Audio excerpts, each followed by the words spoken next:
हरिओम. मी doctor Shivaji सिंह जाधव, कळंब वालचंद उपासना केंद्र. मी स्वतः आयुर्वेदाचार्य म्हणून प्रॅक्टिस करतो. तर माझा एक अनुभव शेअर करणार आहे मी. तर मी बापूंकडे माझी नाळ 2012 साली जोडली गेली. तर त्यावेळेस मला पेशंटनी सांगितलं की मी उपासना केंद्र वालचंद वाचनालयात उपासना केंद्राला चाललोय. तर मग मी त्यानंतर ओपीडी सोडून मी त्यांच्याकडे 5-10 मिनिटांसाठी ते म्हणले उपासना केंद्राला एक भेट तरी देऊन जावं. मग मी जस्ट गेलो, बघितलं तर 100 ते 150 लोक उपासना केंद्रात श्रद्धावून बसले होते.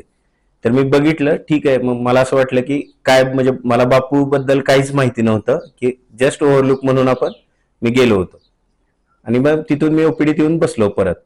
मग त्याच्यानंतर मला त्यांनी सांगितलं की बापूंचा सांगलीला स्टेडियमवरती प्रोग्राम आहे, तर तुम्हाला संधी आली तर तुम्ही चला म्हणून. बरोबर. तर मग मला मॅडमनी पण फोर्स केला की आपण जाऊया. तर मग त्यावेळेस मला असं वाटलं की कशाला आपण वेस्टेज ऑफ टाइम घालवायचंय, कारण मला म्हणजे बाबा महाराज असं कुठल्याही गोष्टीवर अजिबात विश्वास नव्हता.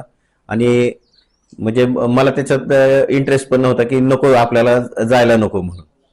तरी पण मला रत्नपारखी मॅडम यांनी तिथला फोर्स केला की बाबा चला तुम्ही एकदा तरी या, बापून बघा तरी काय आहेत बापू. म्हणजे म्हटलं ठीक आहे, चला बघू दे.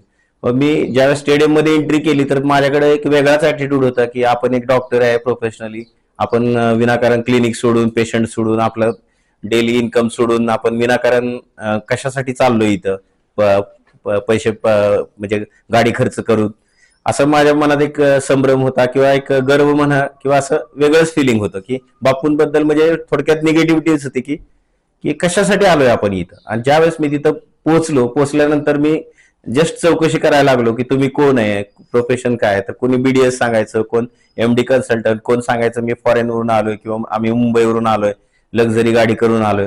मग त्यावेळेस माझा गर्भधारण बापूंनी पहिल्यांदाच सुरुवात झाली की माझा गर्भधारण व्हायला सुरुवात झाली की बाबा एक मला असं फील व्हायचं आपणच वासरात लंगडी गाय शाणे असल्यासारखं आपण आलोय. मग त्यानंतर जे विठ्ठलाच्या दर्शनाला म्हणजे वारकरी जसे तुंबड असते, झुंबड असते, किंवा बालाजीला तिरुपती बालाजीसाठी लोक एवढे म्हणजे लोक जातात. तर ते मला अनुभव तिथं आला मला की बापूंसाठी आणि बापूच का, हे तिथं मला बघायला भेटलं की बापूंच्या एका दर्शनासाठी, बापूंच्या एका नजरेसाठी लोक जीव म्हणजे जीवावरती उदार होतात. किंवा बापूंसाठी जे लोकांची तडप, म्हणजे बापूंबद्दलचं प्रेम मी बघितलं. त्याच वेळेस मी म्हणलं अरे आपण म्हणजे माझी तिथंच ऑटोमॅटिक बापूंची नाळ जोडली गेली अंबद.